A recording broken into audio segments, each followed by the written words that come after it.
Top news এট 10 নিয়ে আপনাদের সঙ্গে রয়েছে আমি তমশ্রী। শুরুতেই যে খবরের দিকে নজর রাখবো, মাঝে আর মাত্র একদিন তারপরে তৃণমূলের 21শে জুলাই, আর 21শে জুলাই নিয়ে তৃণমূলের প্রস্তুতি তুঙ্গে। দিকে দিকে মিছিল, মিটিং, পথসভা হচ্ছে। ইতিমধ্যে উত্তরবঙ্গের জেলাগুলি থেকে কলকাতায় এসে পৌঁছেছেন তৃণমূল কর্মী সমর্থকেরা। তাদের জন্য গীতাঞ্জলি স্টেডিয়াম, সল্টলেকের সেন্ট্রাল পার্কে থাকার বিশেষ ব্যবস্থা করা হয়। করোনা পরিস্থিতিতে গত 2 বছর 21শে জুলাই ভার্চুয়াল ভাবে পালন করে তৃণমূল কংগ্রেস এবং সেখানেই ভার্চুয়াল বক্তব্য রাখেন তৃণমূল নেত্রী মমতা বন্দ্যোপাধ্যায়। এবার ফের ধর্মতলায় সমাবেশ, ফলে কর্মী সমর্থকদের মধ্যেও উৎসাহ দেখা যাচ্ছে। 21শে জুলাইয়ের দুদিন আগেই উত্তরবঙ্গ থেকে তৃণমূল কর্মী সমর্থকেরা তারা চলে এসেছেন কলকাতায়।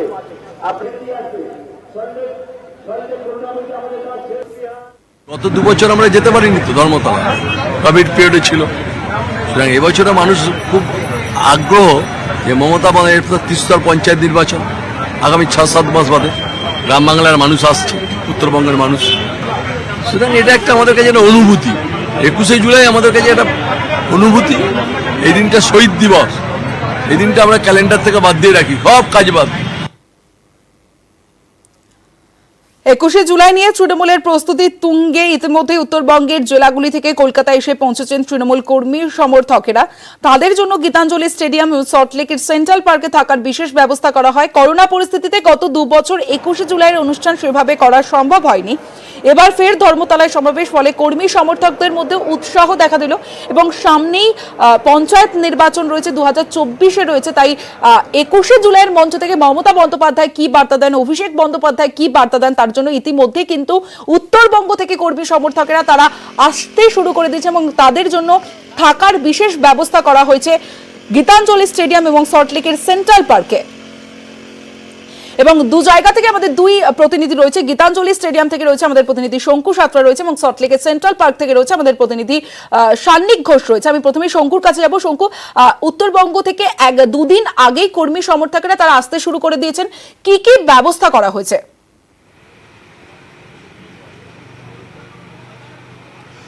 দেখো বন্দিশিকা, তোমাকে আমি বলি যে 2 দিন আগে থেকে কর্মী সমর্থকেরা সবাই চলে এসছেন, কিন্তু 2 দিনের আরও আগে থেকে এখানকার কাউন্সিলর তিনি কিন্তু সর্বত্র ব্যস্ত এবং তাদেরকে কিভাবে রিসেপশন দেবে, তাদেরকে খাওয়া দাওয়া ব্যবস্থা করা হবে সেটা কিন্তু তিনি ব্যবস্থা করেছেন। একটু তার মুখ থেকে শুনে নেব। সুশান্তদা আমাদের সঙ্গে রয়েছেন।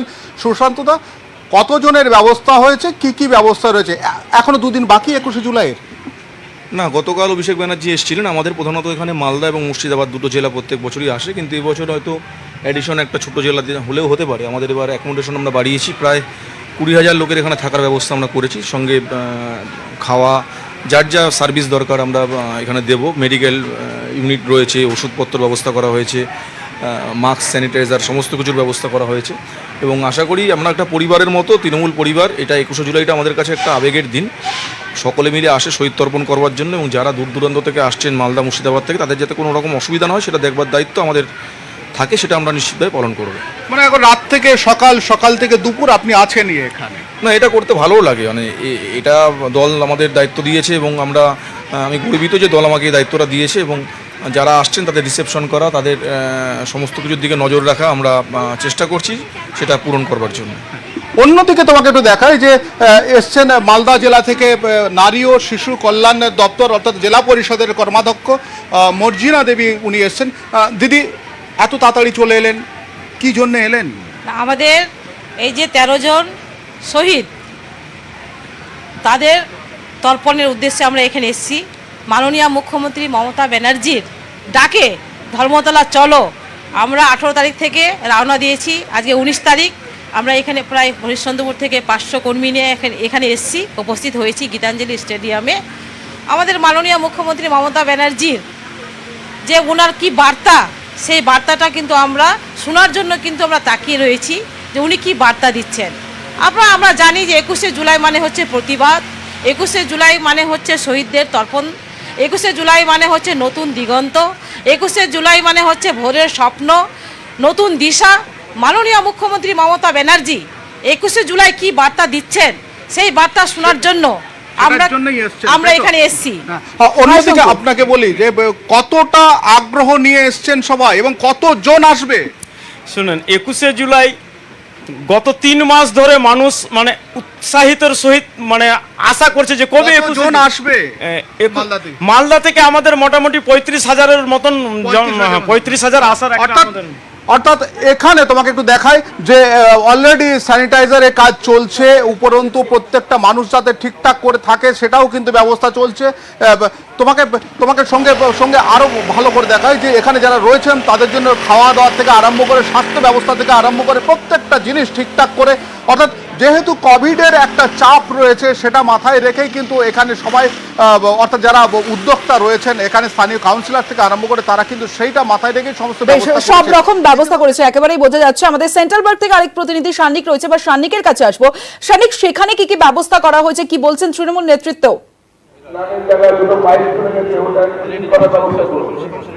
দেখো, এখানে যারা তৃণমূল নেতৃত্বের যারা রয়েছেন, যারা এখানে পুরো আয়োজন করেছেন, তারা এই মুহূর্তে আমার সঙ্গে রয়েছেন। তাদের যেটা দাবি, এখানে এখনো পর্যন্ত সকাল থেকে 7-8 হাজারের ওপর কিন্তু মানুষ ইতিমধ্যেই উত্তরবঙ্গ থেকে দুদিন আগে তারা পৌঁছে গেছেন। কথা বলে নেবো। দাদা, এখনো পর্যন্ত কতজনের আয়োজন আপনারা করেছেন আজকে সকাল থেকে? আমার ভগবান মানে মাননীয় সুজিত বোস দমকল মন্ত্রী মোটামুটি 50 থেকে 7,500 লোকের ব্যবস্থা করেছে।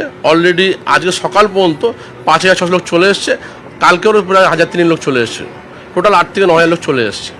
এমনিতে গত 2 বছর আমরা দেখেছি যেরকম ভাবে বন্ধ ছিল এই কোভিড পরিস্থিতিতে 21শে জুলাইয়ের জমায়েত সেরকম হয়নি।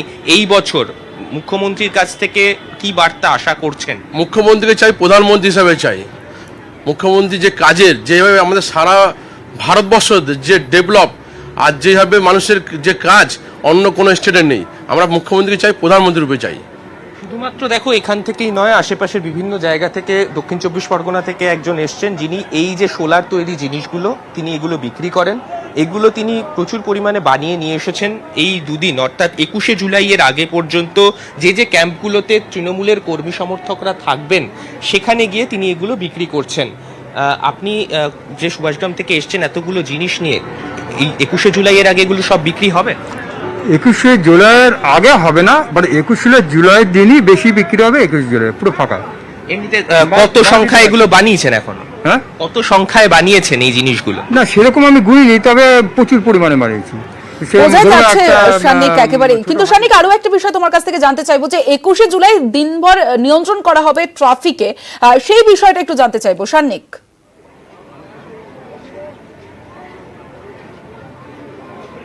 দেখো তমশ্রী, 21শে জুলাইয়ের দিন এই যে অংশ অর্থাৎ সেন্ট্রাল পার্ক থেকে যারা এখানে দায়িত্বে রয়েছে, আয়োজক যারা রয়েছেন, তারা চেষ্টা করবেন এখান থেকে যারা বেরোবেন তাদেরকে কেউ কেউ যারা যে অংশগুলো মিছিল করে, যে নেতৃত্বের আন্ডারে তারা যাবেন, কেউ যদি মিছিল করে যেতে চান, কেউ যদি ট্রাকে বা ম্যাটাডোরে করে যেতে চান, তারা সেইভাবেও যেতে পারবেন। তবে সেই দিন যেহেতু ধর্মতলা সংলগ্ন অঞ্চলে এত বড় একটি মিটিং রয়েছে, সেই জন্য কিন্তু কলকাতা পুলিশের তরফেও বেশ কিছু ট্রাফিক নিয়ন্ত্রণের ব্যবস্থা রাখা হয়েছে। উত্তর কলকাতা এবং মধ্য কলকাতার বেশিরভাগ রাস্তা, যেগুলি মূলত one way, armour street, college স্ট্রিটের ওখানে বিধান সরণি, কলেজ স্ট্রিট জাংশন, তারপর পাশাপাশি বেন্টিং স্ট্রিট, এই সমস্ত অংশে কিন্তু সেদিন যান নিয়ন্ত্রণ করা হবে। এবং ভোর 4টে থেকে শুরু করে সেই দিন সারা দিন কিন্তু যান নিয়ন্ত্রিত থাকবে এবং একমুখী ট্রাফিক, পাশাপাশি কোনো বেআইনি পার্কিং সেদিন করা যাবে না। এবং এর পাশাপাশি সেদিন চেষ্টা করা হবে কলকাতা পুলিশের তরফে কোনো মালবাহী গাড়ি শহরে সেদিন ঢুকতে দেওয়া হবে না। নমস্কার। ধন্যবাদ সান্নিক। আর 21শে জুলাই কলকাতায় হালকা থেকে মাঝারি বৃষ্টির পূর্বাভাস জানাচ্ছে আবহাওয়া দফতর। 21শে জুলাই কলকাতায় মাঝারি থেকে হালকা থেকে মাঝারি বৃষ্টির পূর্বাভাস জানাচ্ছে আলিপুর আবহাওয়া দফতর। কলকাতার ক্ষেত্রে আগামী 48 ঘন্টায় হালকা ধরনের বৃষ্টিপাত বিক্ষিপ্তভাবে সম্ভাবনা থাকছে, আর 20 থেকে 22 তুলনামূলক কিছুটা বেশি থাকবে, হালকা থেকে মাঝারি ধরনের বৃষ্টির সম্ভাবনা থাকবে। 21শে জুলাই নিয়ে তৃণমূলের প্রস্তুতি তুঙ্গে। ইতিমধ্যেই উত্তরবঙ্গের জেলাগুলি থেকে কলকাতায় এসে পৌঁছেছেন তৃণমূল কর্মী সমর্থকেরা। করোনা পরিস্থিতিতে গত 2 বছর 21শে জুলাইয়ের অনুষ্ঠান সেভাবে করা সম্ভব হয়নি। ভার্চুয়ালি বক্তব্য রেখেছিলেন মুখ্যমন্ত্রী মমতা বন্দ্যোপাধ্যায়। এবার ফের ধর্মতলায় সমাবেশ, ফলে কর্মী সমর্থকদের মধ্যে উৎসাহ দেখা গেল। গত 2 বছর আমরা যেতে পারিনি তো ধর্মতলা, কোভিড পিরিয়ডে ছিল। সুতরাং এবছরে মানুষ খুব আগ্রহ যে মমতা বন্দ্যোপাধ্যায়ের ত্রিস্তর পঞ্চায়েত নির্বাচন আগামী 6-7 মাস বাদে গ্রাম বাংলার মানুষ আসছে, উত্তরবঙ্গের মানুষ। সুতরাং এটা একটা আমাদের কাছে একটা অনুভূতি। 21শে জুলাই আমাদের কাছে একটা অনুভূতি। এই দিনটা শহীদ দিবস, এই দিনটা আমরা ক্যালেন্ডার থেকে বাদ দিয়ে রাখি, সব কাজ বাদ। আজকে 19 তারিখ, আরো মাঝে একটা দিন বাকি, কিন্তু আজকে থেকেই সকালবেলা শহরে আসতে শুরু করেছেন তৃণমূলের কর্মী সমর্থকরা। সকালবেলা শিয়ালদা স্টেশনের বাইরে প্রচুর মানুষের ভিড় যেমন রয়েছে, পাশাপাশি প্রচুর বাস আজকে তৈরি রাখা হয়েছে। বিভিন্ন জেলা থেকে যারা আসছেন তাদের জন্য যে নির্দিষ্ট যে টেন্টে তাদের থাকার ব্যবস্থা করা হবে, সেই টেন্টের জন্য তাদের জন্য পর্যাপ্ত পরিমাণে বাস রাখা হয়েছে তৃণমূল দলের তরফে। এই মুহূর্তে এরকমই একটি বাস রয়েছে, আমি ভেতরে গিয়ে কথা বলবো। যারা তৃণমূলের কর্মী সমর্থক রয়েছেন, যারা আসছেন জেলার বিভিন্ন অংশ থেকে, সেই রকম প্রত্যেক জেলার জন্য আলাদা আলাদা বাস এবং আলাদা আলাদা থাকার আয়োজন করা হয়েছে। এই মুহূর্তে যে বাসটিতে উঠেছি, এই বাসটি মালদা জেলা থেকে আসা যারা তৃণমূল কর্মী সমর্থক তাদের জন্য করা হয়েছে। বিভিন্ন জায়গা থেকে প্রত্যেককে তারা স্বাগত জানাবেন এবং এবছরের 21শে জুলাইয়ের জন্য প্রত্যেকেই যথেষ্ট উদ্দীপিত। এই তৃণমূল কর্মী সমর্থকদের বক্তব্যে কিন্তু সেই কথা যথেষ্টই স্পষ্ট। ক্যামেরায় কাঞ্চন ভৌমিকের সঙ্গে সান্নিক ঘোষ, নিউজ 18 বাংলা, কলকাতা। শহীদ দিবসের অনুষ্ঠান, আর সেদিনই কলকাতায় হালকা থেকে মাঝারি বৃষ্টির পূর্বাভাস রয়েছে। আবহাওয়া দপ্তর সূত্রে জানা যাচ্ছে 21শে জুলাই কলকাতায় হালকা থেকে মাঝারি বৃষ্টির পূর্বাভাস। বুধবার থেকে বৃষ্টি বাড়তে পারে দক্ষিণবঙ্গে, উত্তরবঙ্গে আজ থেকে ভারী বৃষ্টির সতর্কতা রয়েছে। আর 21শে জুলাই কলকাতায় হালকা থেকে মাঝারি বৃষ্টির পূর্বাভাস রয়েছে। কলকাতার ক্ষেত্রে আগামী 48 ঘন্টায় হালকা ধরনের বৃষ্টিপাত বিক্ষিপ্তভাবে সম্ভাবনা থাকছে, আর 20 থেকে 22 তুলনামূলক কিছুটা বেশি থাকবে, হালকা থেকে মাঝারি ধরনের বৃষ্টির সম্ভাবনা থাকবে। ফের পড়ল টাকার দাম, চিন্তা বাড়িয়ে ডলার প্রতি টাকার দাম হলো 80 টাকা। ফের পড়ল টাকার দাম, চিন্তা বাড়িয়ে ডলার প্রতি টাকার দাম হলো 80 টাকা। আরো বিস্তারিত বলবে রাজীব চক্রবর্তী, রয়েছে আমাদের সঙ্গে। রাজীব, দেখো, বেশ কিছুদিন ধরেই ভারতীয় যে মুদ্রা তার দাম ইউএস ডলারের তুলনায় কিন্তু পড়ছিল এবং এই টাকার পতন নিয়ে গোটা দেশ চিন্তিত এবং সরকার পক্ষকে বিরোধীরা বারংবার তারা জবাব চেয়েছে এবং সরকারের তরফে এখনো পর্যন্ত কোনো জবাব সেই অর্থে আসেনি।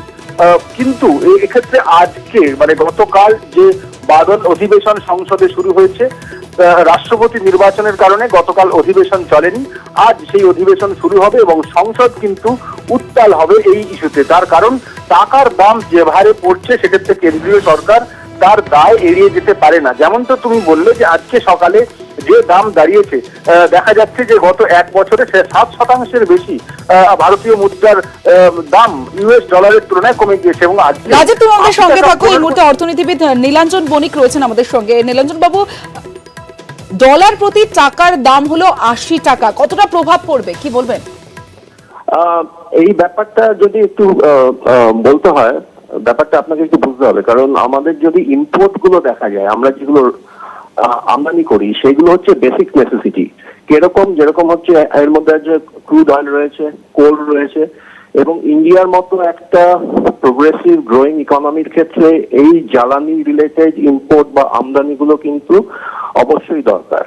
কিন্তু আপনি যদি রপ্তানি দেখেন, তার মধ্যে আমাদের যে আইটেমগুলো রয়েছে, যেমন ধরুন ফার্মাসিউটিক্যাল, তারপরে ডায়মন্ডস বা ধরুন লেদার, এইগুলো হচ্ছে প্রাইস ইনলাস্টিক এবং ইনকাম, মানে এই ব্যাপারগুলো হচ্ছে ইন্ডিয়ার যে রপ্তানির ভ্যালুগুলো, সেগুলো হচ্ছে লো কমোডিটি ইন্টেন্সিভ আইটেম। তার ফলে কি হচ্ছে, আমরা যে আমদানিটা করছি সেটা অতি আবশ্যক কমোডিটি গুলো করছি, কিন্তু যেগুলো রপ্তানি করছি তাদের ডিমান্ড কিন্তু ওয়ার্ল্ড মার্কেটে সেরকম নেই। তার কারণ হচ্ছে ওয়ার্ল্ড মার্কেটে এখন আমরা দেখছি চারদিকেই রিসেশন এসে গেছে। তার ফলে কি হচ্ছে, আমাদের ট্রেড ডেফিসিটটা বরাবরের মতো ইনক্রিজ হয়ে যাচ্ছে এবং ট্রেড ডেফিসিটটা যেহেতু বাড়ছে, তার জন্য আমাদের রুপি ভ্যালুটা আজকে যেরকম দেখলাম 80 টাকা ব্রিচ করেছে।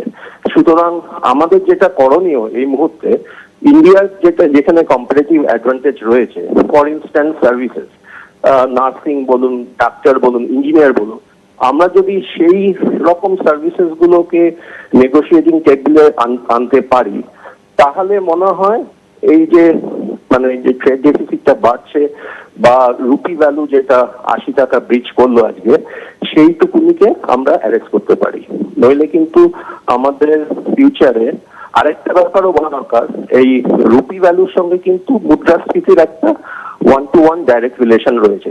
দেখা গেছে যেসব দেশে আপনার মুদ্রাস্ফীতি বেশি সেই সব দেশে কিন্তু তাদের যে এক্সচেঞ্জ রেট তার ভ্যালু ফল করে। এবং আপনি যদি দেখেন আমাদের হোলসেল প্রাইস ইন্ডেক্স ইদানিংকালে 15% ক্রস করে গেছে, এবং কনজিউমার প্রাইস ইন্ডেক্স যেটা বলি সেটাও কিন্তু 7% ক্রস করে গেছে। এবং খুব সহজ ভাষায় বলতে গেলে আপনি যদি দেখেন রান্নার গ্যাস থেকে আরম্ভ করে বা গাড়ির পেট্রোল ডিজেল থেকে আরম্ভ করে বা আজ কালকেও তো জিএসটি তে শুনলাম প্যাকেজ ফুড আইটেমস, যে কোনো জিনিসই আমাদের যেগুলো নিত্য প্রয়োজনীয় জিনিস সেগুলোর কিন্তু দাম বেড়ে গেছে। এবং এর ফলে কি হচ্ছে, মুদ্রাস্ফীতিটাও বেড়ে গেছে। এবং এই মুদ্রাস্ফীতি হওয়ার ফলে এটাও কিন্তু আমাদের যে এক্সচেঞ্জ রেট বা যেটা আমরা দেখছি আজকে 80 টাকা ক্রস করে গেল, তার উপরেও ইম্প্যাক্ট ফেলছে। তার মানে দুটো ব্যাপার হচ্ছে, এক হচ্ছে আমরা যেটা মানে রপ্তানি করছি সেগুলো হচ্ছে লো ভ্যালু আইটেম, এবং যেগুলো আমদানি করছি সেগুলো হচ্ছে নেসেসিটি আইটেম, মানে ক্রুড অয়েল বা কোল।